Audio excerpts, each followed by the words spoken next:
नमस्कार, मैं हूं अमित पालित और अब वक्त है सबसे बड़े चुनावी शो अब की बार किसकी सरकार का, जिसमें हम आपको दिखाते हैं यूपी पंजाब की सियासी खबरें और चुनावी राज्यों की लेटेस्ट सियासी खबरें भी दिखाते हैं। लेकिन उससे पहले इस वक्त की 3 बड़ी हेडलाइंस आपको बता देते हैं। पहली खबर है उत्तर प्रदेश से, जहां पर चुनावी हलचल बेहद तेज है और कल काशी जाएंगे मोदी और एक्शन में सीएम योगी, क्योंकि उनके तूफानी नॉनस्टॉप दौरे जारी हैं। आज योगी आदित्यनाथ सिद्धार्थनगर, भदोही के अलावा काशी में प्रधानमंत्री मोदी के लिए जो तैयारियां हो रही है उसका जायजा भी उन्होंने लिया है और आज सिद्धार्थनगर जाने वाले हैं। योगी आज अपने शहर गोरखपुर भी जाएंगे और उनके आज के प्लान की फुल डिटेल थोड़ी देर में आपको बताएंगे। और दूसरी बड़ी खबर भी उत्तर प्रदेश से है, जहां पर यूपी के मुसलमान बदलेंगे ओवैसी का मुकद्दर, क्योंकि असदुद्दीन ओवैसी का मिशन यूपी जारी है। हर चुनावी रैली में ओवैसी मुस्लिमों के सामने विक्टिम कार्ड खेलते हैं। मेरठ के किठौर की रैली में उन्होंने कहा कि मुस्लिमों को झूठे मुकदमे में फंसाने के जो आरोप लगे हैं उस पर बात की और यूपी के जो 19% मुसलमान हैं उनका मुकद्दर बदलने के लिए कह रहे हैं कि वो मजलिस के साथ आ जाएं।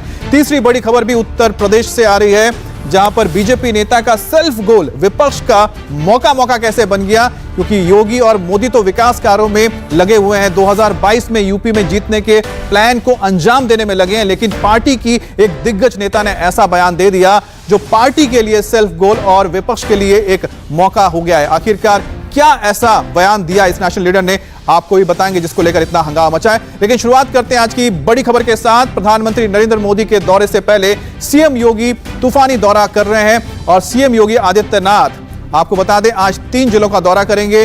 वो है भदोही, सिद्धार्थनगर, गोरखपुर। योगी सिद्धार्थनगर में कई परियोजनाओं का हम कह सकते हैं कि जायजा लेंगे, जो प्रधानमंत्री मोदी के दौरान लोकार्पण किया जाएगा। और कल मोदी को वाराणसी के अलावा सिद्धार्थनगर में भी जाना है और योगी कल से लगातार इन सभी इलाकों का दौरा कर रहे हैं जहां पर प्रधानमंत्री मोदी जाएंगे।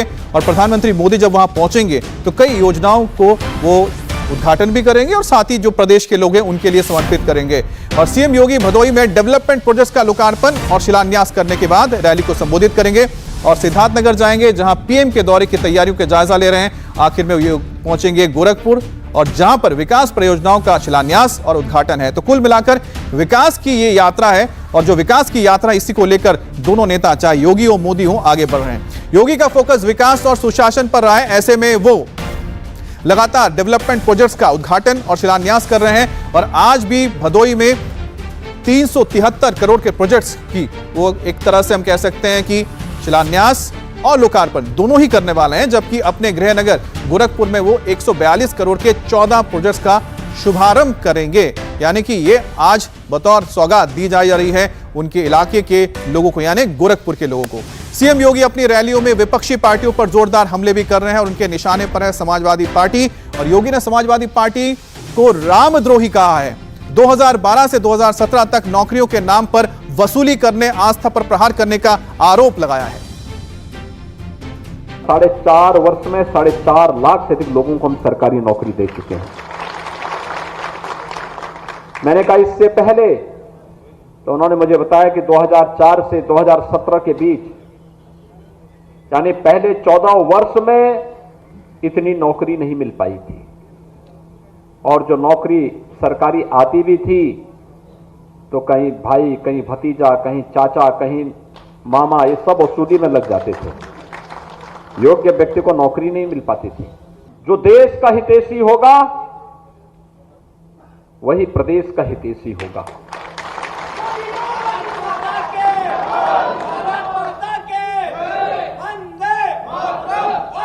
जो राम का द्रोही होगा वह आपका कभी हितैषी नहीं हो सकता, कभी नहीं। याद रखना, रामद्रोही आपका हितैषी कभी नहीं हो सकता। और पहचानने की आवश्यकता है, अपने पूर्वजों को स्मरण करने की आवश्यकता है, अपने आराध्य देवों को स्मरण करने की आवश्यकता है। आज स्थिति बहुत स्पष्ट हो चुकी है। कुछ लोगों ने कश्मीर में समस्या पैदा की। प्रधानमंत्री मोदी जी के नेतृत्व में कश्मीर में आतंकवाद की जन्नी धारा 370 सदियों के लिए समाप्त हो गई। कुछ लोगों ने अयोध्या में राम जन्मभूमि पर भव्य मंदिर निर्माण के मार्ग में बाधाएं पैदा की, राम भक्तों पर गोलियां चलाई। आज अयोध्या में केंद्र और प्रदेश में भारतीय जनता पार्टी की सरकार है, तो अयोध्या में भगवान राम के भव्य मंदिर के निर्माण का कार्य पूरी तेजी के साथ आगे बढ़ रहा है। और अब्बास असदुद्दीन ओवैसी की, जो मिशन यूपी पर नॉन स्टॉप मुस्लिम कार्ड खेल रहे हैं और हर रैली के मंच से 19% मुस्लिम वोट बैंक की दुहाई दे रहे हैं। बीजेपी के साथ साथ कांग्रेस, एसपी, बीएसपी पर निशाना साध रहे हैं और उन पर मुस्लिम नौजवानों को दंगे फसाद और झूठे मुकदमों में फंसाने का आरोप भी लगा रहे हैं। ओवैसी ने कल मेरठ के मुस्लिम बाहुल्य किठौर में रैली की और बीजेपी और दूसरी विपक्षी पार्टियों को आड़े हाथ लिया। ओवैसी ने कहा कि एसपी, बीएसपी और कांग्रेस ने मुसलमानों के मुकद्दर को तबाह और बर्बाद कर दिया है और मुसलमानों ने उन्हें बार बार वोट दिया है, लेकिन बदले में उन्हें दंगे, फसाद और एनकाउंटर सौगात में मिली। कि आप कभी सपा को, कभी बीएसपी को, तो कभी कांग्रेस को आपने वोट दिया। बताओ तुमने और हमने क्या हासिल किया? हमारे मुकद्दर में गरीबी और मुफलिसी आई, हमारे मुकद्दर में जेलों में हमारे नौजवानों की जवानियों को बर्बाद कर दिया गया, हमारे मुकद्दर में फसादात आए, हमारे मुकद्दर में एनकाउंटर आया, हमारे मुकद्दर में ये तबाही और बर्बादी आई। हमारे बच्चों को स्कूल का इंतजाम नहीं, हमारे नौजवान 2% ग्रेजुएट होते हैं। सबसे ज्यादा drop out rate Uttar Pradesh में अगर किसी का है तो मुसलमानों का है। ये मजलिस का पैगाम है। इन नाइंसाफियों का हम खात्मा करना चाहते हैं और मैं आपसे अपील करने आया हूं, मैं आपसे गुजारिश करने आया हूं, मैं आपके सामने भीख मांगने आया हूं, मेरे लिए नहीं, मैं आपसे भीख मांगने आया हूं कि मुत्तहिद हो जाओ। उत्तर प्रदेश की विधानसभा में उत्तर प्रदेश के मुसलमानों अपने वोट की अहमियत को समझो। तुम 19% हो, तुम मामूली नहीं हो, तुम 19% हो। अगर तुम मुत्तहिद हो जाओगे तो याद रखो उत्तर प्रदेश के मुकद्दर के फैसले तुम्हारी आवाज के बगैर अधूरे रहेंगे। हर आदमी आकर कहेगा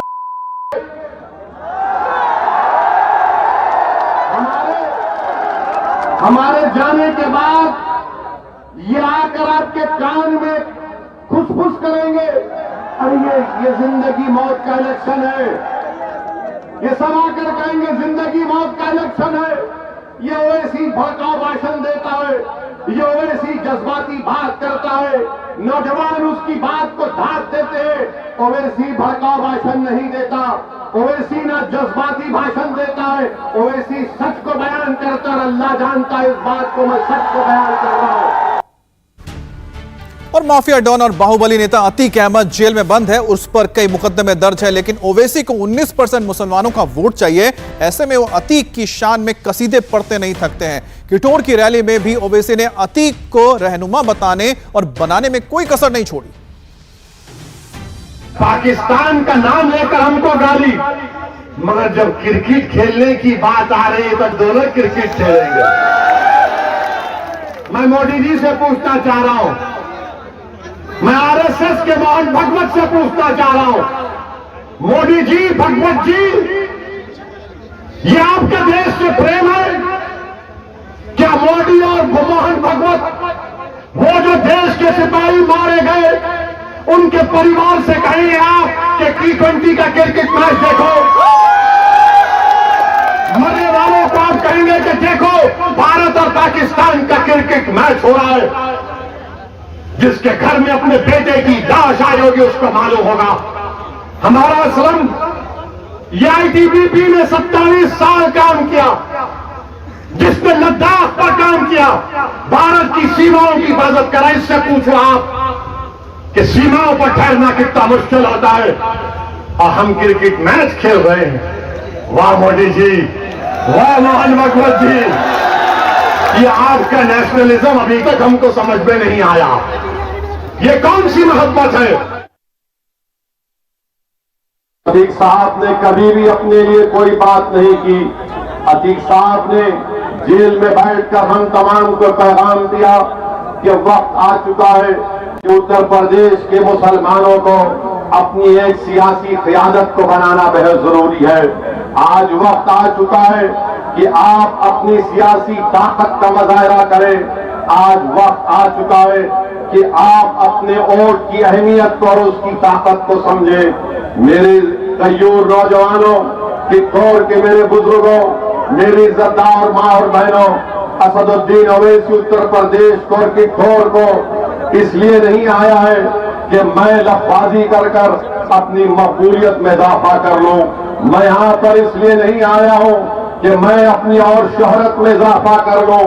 मेरे आने का मकसद एक ही है और अल्लाह मेरी इस नीयत को, मेरे दिल का हाल जानता है।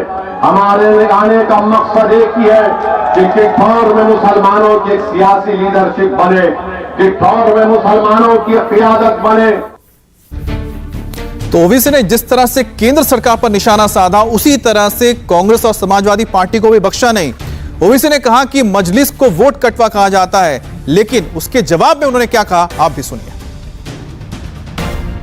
अरे साथियों, अगर 50 साल का बच्चा शादी नहीं करता तो मैं जिम्मेदार।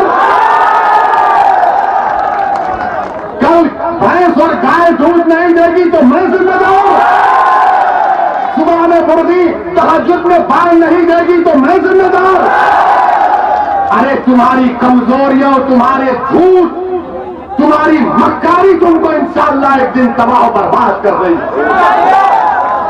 अब आप बताइए, बिहार में कांग्रेस और लालू एक दूसरे से मुकाबला कर रहे हैं और यहां पर आकर कह रहे हैं ओवैसी वोट काटने आया है। मगर जब हम ये बयान करते हैं तो आज कुछ नहीं कह सकते हैं। हम क्या तुम्हारे गुलाम हैं? हम क्या, हमारे मुकद्दर में लिखा है कि एक को डाले बाप को डाले, बेटे को भी मुख्यमंत्री बनाया, एक एक परिवार से 3-3 को प्रधानमंत्री बनाया, कितनों को यहां पर विधानसभा भी जाया, सांसद बनाया, मगर इंसाफ कहां हुआ बताओ। तो ओवैसी ने ना सिर्फ पॉलिटिकल पार्टीज को निशाना बनाया, बल्कि इसी बहाने उन्होंने नेशनल इन्वेस्टिगेशन एजेंसी यानी कि एनआईए को भी नहीं छोड़ा। उस पर क्या उन्होंने बयान दिया, आप भी सुनिए। अफसोस होता है कि जो जबान, उर्दू जबान देश की आजादी में कहर अदा किया, आज उर्दू जबान से नफरत पैदा हो गई। इतनी नफरत पैदा हो गई कि 4 मुसलमानों को नेशनल इन्वेस्टिगेटिंग एजेंसी ने गिरफ्तार किया और चारों पर इल्जाम क्या था कि उन्होंने ये कहा कि घी हम पहुंचा देंगे। क्या कहा? जोर से बोलो, घी हम पहुंचा देंगे। और एक इल्जाम क्या था कि उन्होंने कहा उन 4 मुसलमानों ने कि तुमने खिदमत की। तो एनआईए कहती है मोदी की, घी बम है, खिदमत अटैक है, हमला है। अरे कौन सी डिक्शनरी में लिखा है, कौन से फेरोजुल लुगात में लिखा है कि घी बम है, खिदमत हमला है। और अब बात बीजेपी नेता बेबी रानी मौर्य की, जिनके एक बयान पर सियासी घमासान मच गया है। उत्तराखंड की पूर्व गवर्नर और बीजेपी की राष्ट्रीय उपाध्यक्ष बेबी रानी मौर्य ने वाराणसी में कुछ ऐसा कह दिया जिस पर बवाल मच गया है। उन्होंने महिलाओं को शाम 5 बजे के बाद थाने में नहीं जाने की सलाह दी है। ये बयान सामने आते ही सोशल मीडिया पर वो ट्रोल होने लगी। विरोधियों ने बेबी रानी के बहाने योगी सरकार को घेरना शुरू कर दिया। ऐसे में उनकी तरफ से फौरन सफाई आई। बेबी रानी ने विपक्षी पार्टियों पर बयान को तोड़ मरोड़ कर पेश करने का आरोप लगाया। एक बात मैं जरूर कहूंगी, 5 बजे के बाद, अंधेरा होने के बाद कभी थाने मत जाना। फिर अगले दिन सुबह जाना। जाओ तो अपने घर से किसी भाई को, अपने पति को या अपने पिता को साथ लेके जाना अगर जरूरी हो तो। मैं कल बनारस में वाल्मीकि जयंती के अवसर पर एक दलित बस्ती में थी, जहां पर हमारी वाल्मीकि बहनें भी थीं, जाटव बहनें भी थीं और मुस्लिम बहनें भी थीं। उनको मैं योगी जी की और मोदी जी की योजनाओं के बारे में जानकारी दे रही थी। खासकर योगी जी, जिन्होंने बीए तक लड़कियों के लिए निःशुल्क जो शिक्षा की है, महिलाओं के लिए शौचालय बनाने की व्यवस्था, प्रधानमंत्री योजना में आवास बनाने की योजनाएं उनके लिए जो की हैं, उन सब की जानकारी देते हुए मैंने ये भी बताया कि फास्ट ट्रैक कोर्ट की भी व्यवस्था है जहां महिलाओं को जल्दी न्याय मिल सके। इसी क्रम में मैं ये भी कहना चाहूंगी कि आज योगी सरकार ने महिलाओं की सुरक्षा के लिए इतने इंतजाम किए हैं कि वो आज रात को 11 बजे भी किसी रेस्टोरेंट में जाके खाना खा सकती हैं, पिज़्ज़ा बर्गर खा सकती हैं। योगी सरकार और मोदी सरकार महिलाओं की सुरक्षा के लिए, सम्मान के लिए, स्वावलंबन के लिए लगातार कार्य कर रही है। ये सपा की बौखलाहट है कि उन्होंने जब देखा कि मुस्लिम बहनें भी इनसे जुड़ रही हैं तो उन्होंने मेरे बयान को तोड़ मरोड़ के पेश किया है।